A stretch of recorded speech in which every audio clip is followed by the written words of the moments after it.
In the gruesome aftermath of last week's latest in a string of mass murders that have plagued the remote regions of Crystal Lake, the final two survivors, a 12-year-old boy and his teenaged sister who lived in this house, have been moved to a county sanitarium for psychiatric examination. The boy, who is reported by Police Chief Scott Fitzsimmons to have savagely hacked the suspected serial killer to death with a machete, is said to be suffering from extreme psychological duress, the culmination of a week-long bloodbath which left his mother and at least 12 other victims brutally murdered. I'm Terrence Wynn for Ion News.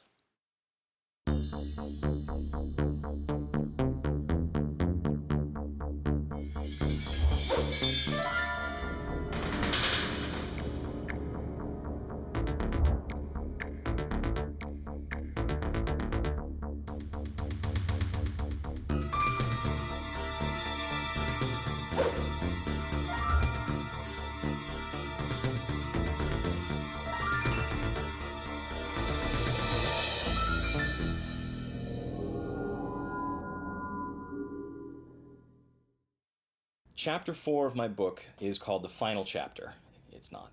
It is an account of the murder spree of the third Crystal Lake killer, and that was witnessed by a young boy named Tommy Jarvis. And Tommy was so traumatized by the things that he saw that he spent the next 6 years locked up in a mental hospital.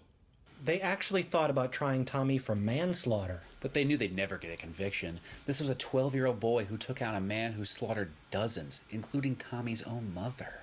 I was a rookie back in those days. I remember it like it was yesterday. We walked into a bloodbath. Even the older guys there, they had never seen nothing like it. When Tommy kept insisting that the guy he hacked up was Jason Voorhees, well, they locked him up. Problem solved. He was put on the standard drug therapies of the time, but often had to be kept in isolation after several violent episodes with fellow patients and hospital staff. Yeah, I remember Tommy. I was working at the hospital the night they brought him in.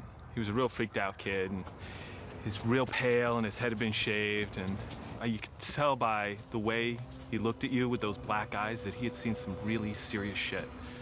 Tommy never had many visitors, other than his sister Trish, but his progress was minimal, and after a while she just stopped visiting. There was this one night where another orderly tried to take his tray of food away before he was done eating, and just Tommy started shaking and he freaked out and he grabbed a fork and he stabbed him right in the arm. Yeah, I remember Tommy Jarvis. He was bald. He had a cell. We had a little place we shared in the room together, and he wouldn't play tiger with me. He'd hit me! He'd hit me like a bad tiger because I pee on the floor. When Tommy reached the age of 18, the state was no longer legally able to hold him, so he was transferred to the Pinehurst Youth Center. It's kind of a halfway house for at-risk kids. And let's just say he didn't last there very long. There was some controversy about Tommy's transfer to Pinehurst. We felt it was too close to the site of his childhood trauma, but funding was tight and Pinehurst had an opening, so he went. And that's when it started, yet again. Shortly after Tommy got to Pinehurst, he witnessed another brutal murder. A fellow patient named Victor J. Fadden, long history of violence, went berserk with an axe and chopped up one of his fellow patients. You could almost say that Jason's dark influence returned to Crystal Lake along with Tommy. It infected everyone around them. Especially Roy Burns. Roy Burns, yeah, he was a local paramedic, quiet guy, bit of a loner. Well, turns out he was also responsible for the slayings up at Pinehurst. Decided for whatever reason to don the mask and act out his own version of the Voorhees legend. Because you see, it was Roy's son, Joey, who got all hacked up at the woodpile.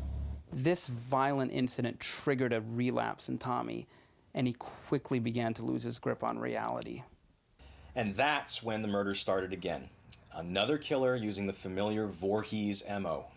Look, just because Roy Burns turned out to be a Jason imposter, that doesn't mean the real Jason's influence wasn't involved.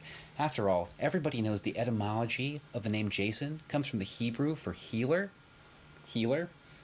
ambulance driver.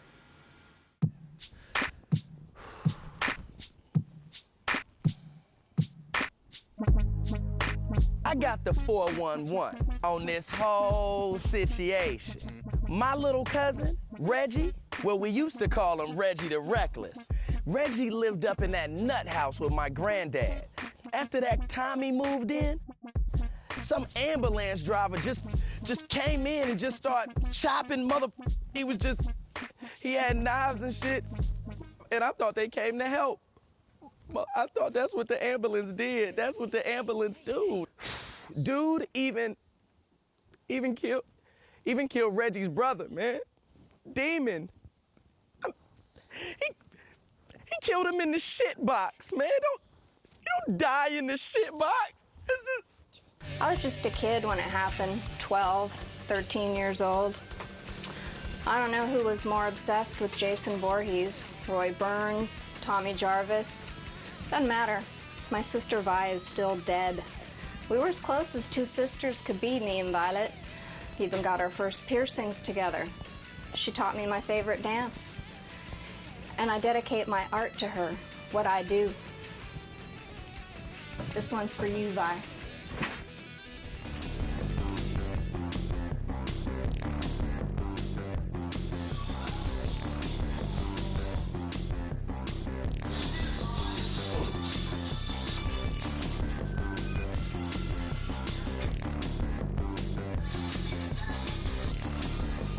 In a bizarre and perhaps grimly ironic turn of events, the latest rash of killings committed in the Crystal Lake area ended abruptly on the part of the actions of a young and some would say reckless child.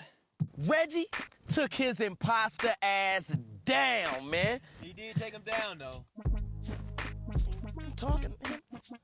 Anyway, Reggie had on that little red jumpsuit. You know what I'm talking about? The little sweatsuit. It's so cute. He got the pants to match with the hood and all that. But anyway, he pushed the old cracker off the barnyard onto the bed of spikes. Black, black. You don't mess with Reggie like that. You just don't do shit like that, man. I mean, he might scream like a little bitch, but he'll fuck your ass up. Even in that little red suit. All day, every day. Now, this incident proves empirically that the Jason slayings were nothing more than a series of murders perpetrated by copycats. It proves nothing. Just because there was one copycat, that does not mean Jason wasn't involved. This was an isolated incident. And thankfully, we never had to see old Roy again. But even if Jason was dead and buried, his essence, his life force, his joie de vivre was still alive and well. You don't kill the joie de vivre. We never totally wrote off the idea that Roy could have been working with the previous killers. Found a heck of a lot of newspaper clippings in his files dating all the way back to the earlier massacres. But you know, Roy is dead and buried now, so we may never know. But there's another theory. That Roy put on the mask to try to pin the murders on Tommy Jarvis. Tommy Jarvis. His role here was, in a sense, that of a mere observer. He was a silent witness to a physical manifestation of the shadow self that had long hidden inside him. Looking closer, we can find direct parallels between the Voorhees case and the Burns incident. Like Pamela Voorhees, Roy Burns had a psychotic break after the untimely death of a child. Roy's was an open and shut case, but the legend of Jason lives on to this day.